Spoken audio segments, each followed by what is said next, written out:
Fala galera, sejam todos muito bem-vindos a mais um episódio do Triângulo Nerd Podcast. Aqui quem vos fala é o Rafa e hoje estou aqui para apresentar mais um Pitaco, o quadro aqui do Triângulo Nerd, onde um dos membros da bancada vem comentar sozinho sobre algum conteúdo audiovisual para vocês. Hoje farei um especial sobre Duna, abordando minhas opiniões e visões sobre a parte 1 e a parte 2. Sem mais delongas, vamos lá!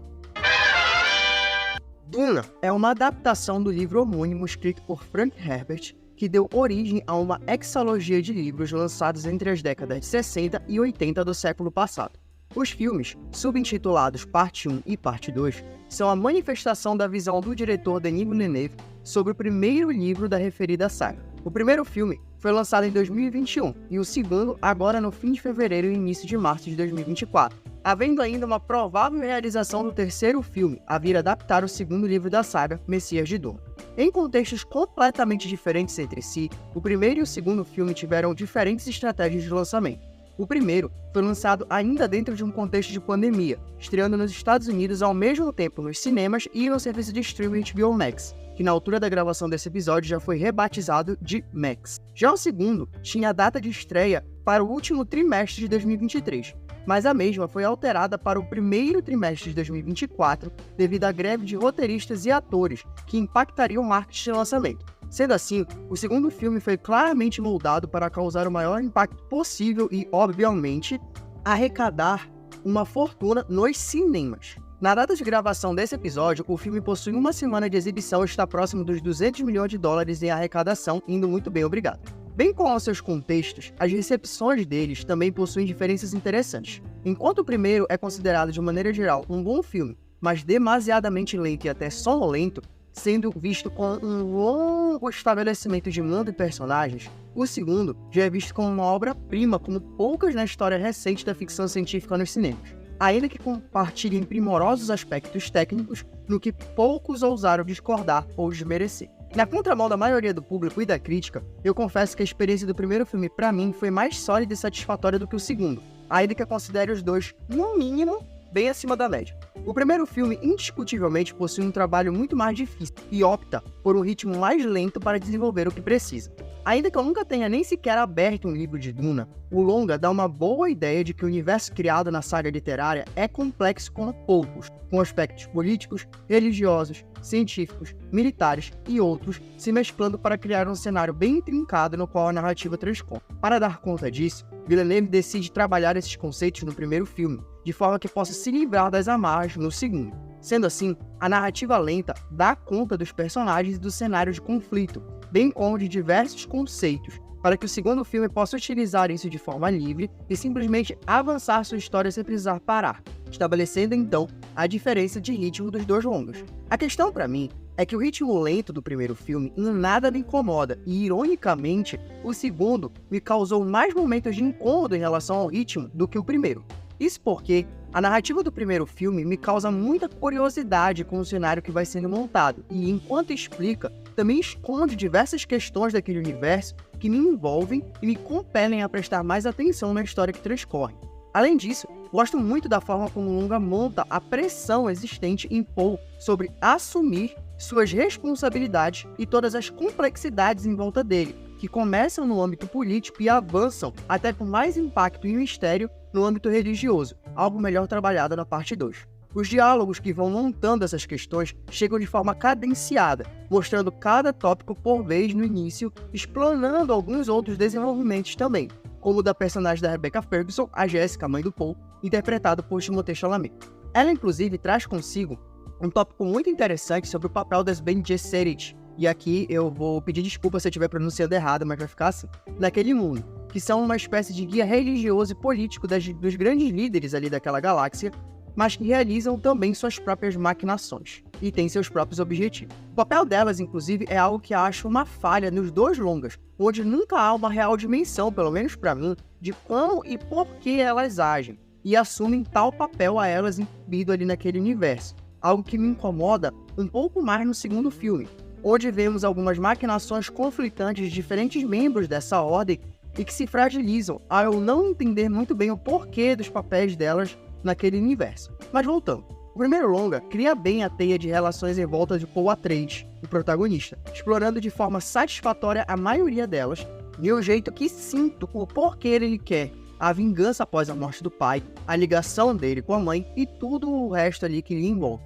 O primeiro longa ainda usa bem todas as suas cenas, de forma que todas servem ao propósito de explicar ou apresentar algo que é importante de alguma forma, sempre avançando. Inclusive, gostaria até de ter visto um pouco mais deles, apenas existindo naquele mundo, pois dessa maneira acredito ter existido tempo para desenvolver e assentar contextos e situações que ficam no ar em alguns momentos. Por exemplo, questões como as crenças dos Fremen, as relações das Bene Gesserit, a própria relação dos pais do Paul, que fica muito a desejar, onde eu nunca entendo bem qual é a profundidade dos sentimentos existentes entre eles. A questão do cenário político da galáxia também deixa a desejar, sendo informada apenas o suficiente para avançarmos na história contada, mas nunca conseguindo criar uma imagem clara de tal cenário.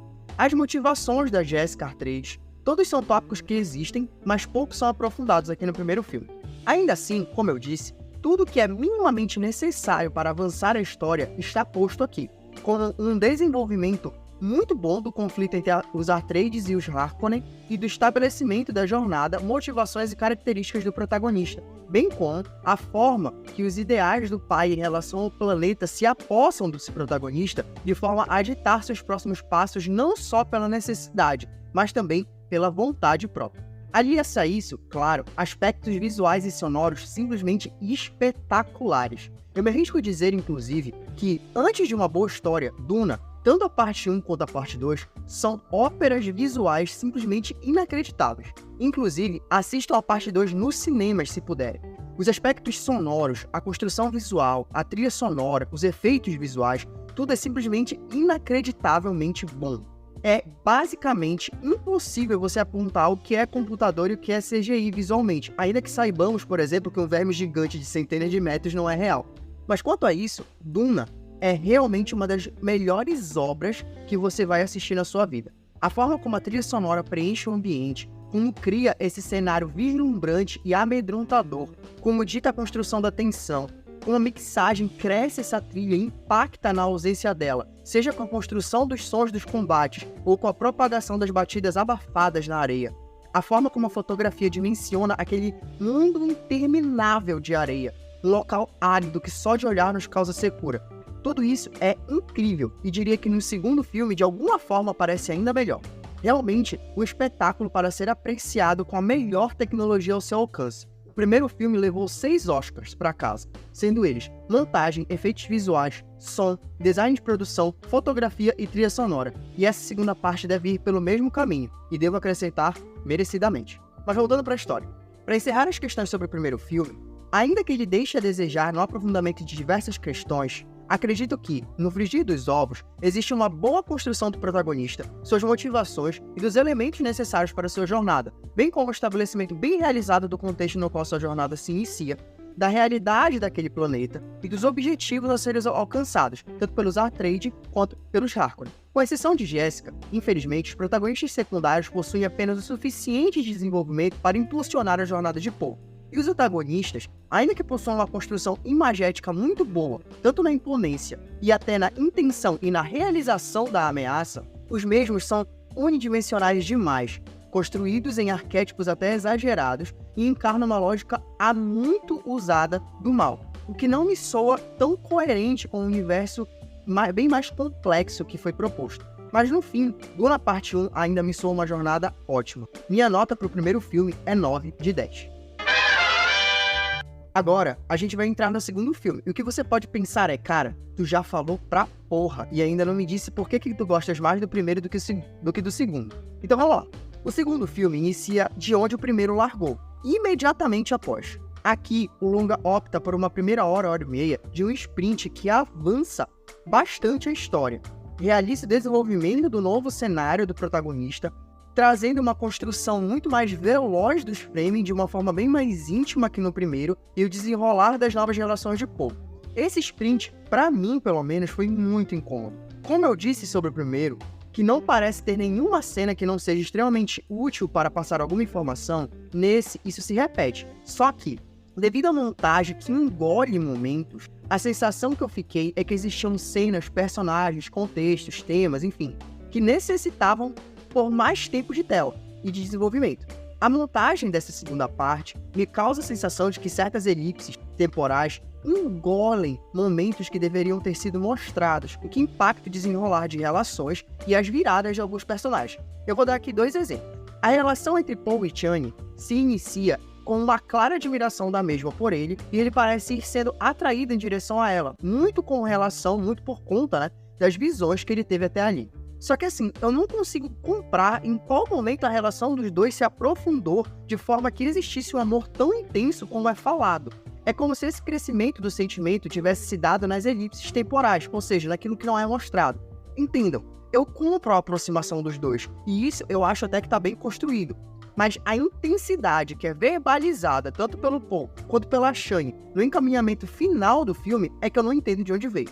Aliás, antes do meu segundo exemplo, é válido eu ressaltar que eu acho que tudo no que diz respeito a relações amorosas nos 2 filmes deixa a desejar de alguma forma. E isso é um aspecto que me incomoda, tanto no primeiro quanto no segundo. Mas enfim, seguindo para o segundo exemplo, a virada do Paul é bizarra. Tudo bem, talvez esse não seja um problema da montagem em si, mas a forma repentina como aquele elemento da água da vida é usado para fazer ele mudar completamente de opinião sobre como se portar perante seu papel de Messias é muito estranho para mim. E acho que poderia ter sido corrigida se tivesse sido reformulada para termos mais tempo em acompanhar a mudança dessa mentalidade a partir das novas visões/revelações que ele teve. Além de que, essas questões atravancam um pouco o ritmo. É muito louco como, pra mim, apesar de mais corrido, esse filme pareceu ainda mais moroso do que o primeiro. Acredito que isso se deu porque o primeiro filme veio para explicar e estabelecer questões como o senso de descoberta, tensão e até mesmo de encantamento que me convida a ficar naquele universo e a acompanhar com interesse os personagens e as viradas propostas. Enquanto nesse, o ritmo acelerado parece me privar dos desenvolvimentos e explicações bem realizados no primeiro, onde, na verdade, aqui nesse segundo, ele necessitava ainda mais desse tempo de desenvolvimento, já que no primeiro, a gente tende a aceitar de cara certas relações e questões abordadas de forma mais superficial, porque há uma sugestão da existência de uma história prévia, que a gente pode até não ter visto entre aqueles personagens, mas que acabamos por entender.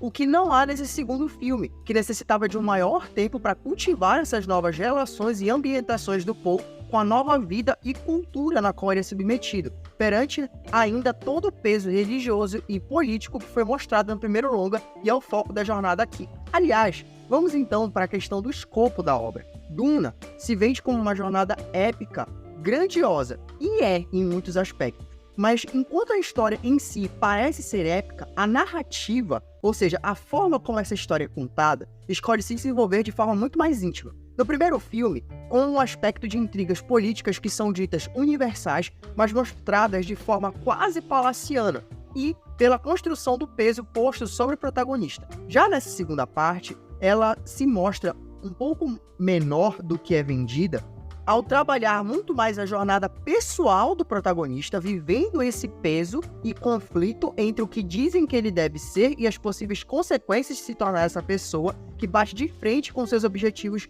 pessoais mais ambiciosos. Em nenhuma das duas eu acho que existe um problema propriamente dito. No entanto, o segundo filme causa um impacto maior nessa subversão ao apressar a grande batalha final e apontar o clímax para uma resolução muito menor e pessoal, além da virada do protagonista quebrar um pouco a qualidade de tal complexidade que foi tão bem desenvolvida e realizada até aquele momento, coisa que eu já não sinto no primeiro filme, que talvez sofra um pouco no seu trecho final para encaminhar de forma mais objetiva os personagens de Paul e Jessica até o seu destino final daquela primeira metade. Outra questão, o primeiro filme ele vende uma dificuldade para os Fremen para eles enfrentarem os Harkonnen, coisa que é até mostrada nos primeiros minutos do filme. Aqui nesse segundo filme, existe uma lógica de que Paul conhece bem os Harkonnen e que os Fremen têm o poder do deserto, de modo que juntos eles conseguiriam enfrentar os inimigos. Ok, bacana, até aí legal. Só que assim, eu dou um pix de R$1 para quem conseguir me apontar onde no filme mostra o tal grande conhecimento agregado pelo Paul para os Fremen, de forma que justifique uma virada tão substancial na luta para o lado dos Fremen. Além disso, o próprio segundo filme ele planta uma dificuldade dos Harkonnen de revidar, e então, quando simplesmente bem entende, permite que em meia hora o Fade Halta, personagem extremamente bem interpretado pelo Austin Butler, aliás, destrua uma das cidades dos Fremen.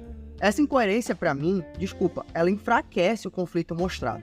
Então quer dizer que eu odiei o segundo filme? Não, de forma alguma. Como eu disse, eu acho que até a virada final na construção do conflito do protagonista, ele é muito interessante de acompanhar. Assim como a sua inserção na nova cultura e os aspectos conflituosos de diferentes crenças dentro daquela cultura. Ainda que eu quisesse um pouco mais de tempo para sentar o impacto dessas coisas, eu gosto bastante de como tudo isso é construído e feito aqui. Como eu disse também, os aspectos técnicos são ainda mais incríveis, o que é um baita elogio considerando que pra mim o primeiro já é um primor nesse sentido. O personagem do Javier Bardem, aqui no segundo filme, ele tem um tom de humor que pra mim foi excelente, eu dei ótimas gargalhadas com ele no filme, e que tá bem posto no longa, servindo aos temas e à jornada do protagonista sem abrir mão de questões próprias do personagem. Gosto muito da personagem da Zendaya aqui também, e em como ela age como essa figura que tenta trazer o Paul mais pro chão, trabalhando para manter ele fora da ilusão de grandeza, além de possuir uma presença forte e magnética. Gosto mais aqui do uso das Bene Gesserit também do que no primeiro filme, e a forma como elas movem a trama e possuem questões secundárias transcorrendo a jornada do Paul dá um pouco melhor a sensação de grandeza que sinto mais falta no primeiro filme. Além de que, o trabalho feito com os Harkonnen aqui nesse longa, apesar de ainda depender de arquétipos e exageros, é pelo menos mais substancial que no primeiro, onde eles parecem mais objetos de roteiro do que personagens propriamente dito. No fim das contas, Duna 2 também é um ótimo filme, mas a forma como se constrói pra mim deixa um pouco mais a desejar que o primeiro. Por isso, para Duna Parte 2, minha nota é 8,5 de 10. Então é isso, galera, mais um episódio do Triângulo Nerd Podcast vai chegando ao seu final, espero que vocês tenham gostado. Muito obrigado a quem ficou comigo até aqui. Não esqueça de curtir, compartilhar e comentar o nosso conteúdo, a depender da plataforma na qual você esteja nos ouvindo. Estamos aí também no Instagram, @Triângulo Nerd, nos siga por lá. Fica aqui o meu abraço e até a próxima. Isso é tudo, pessoal.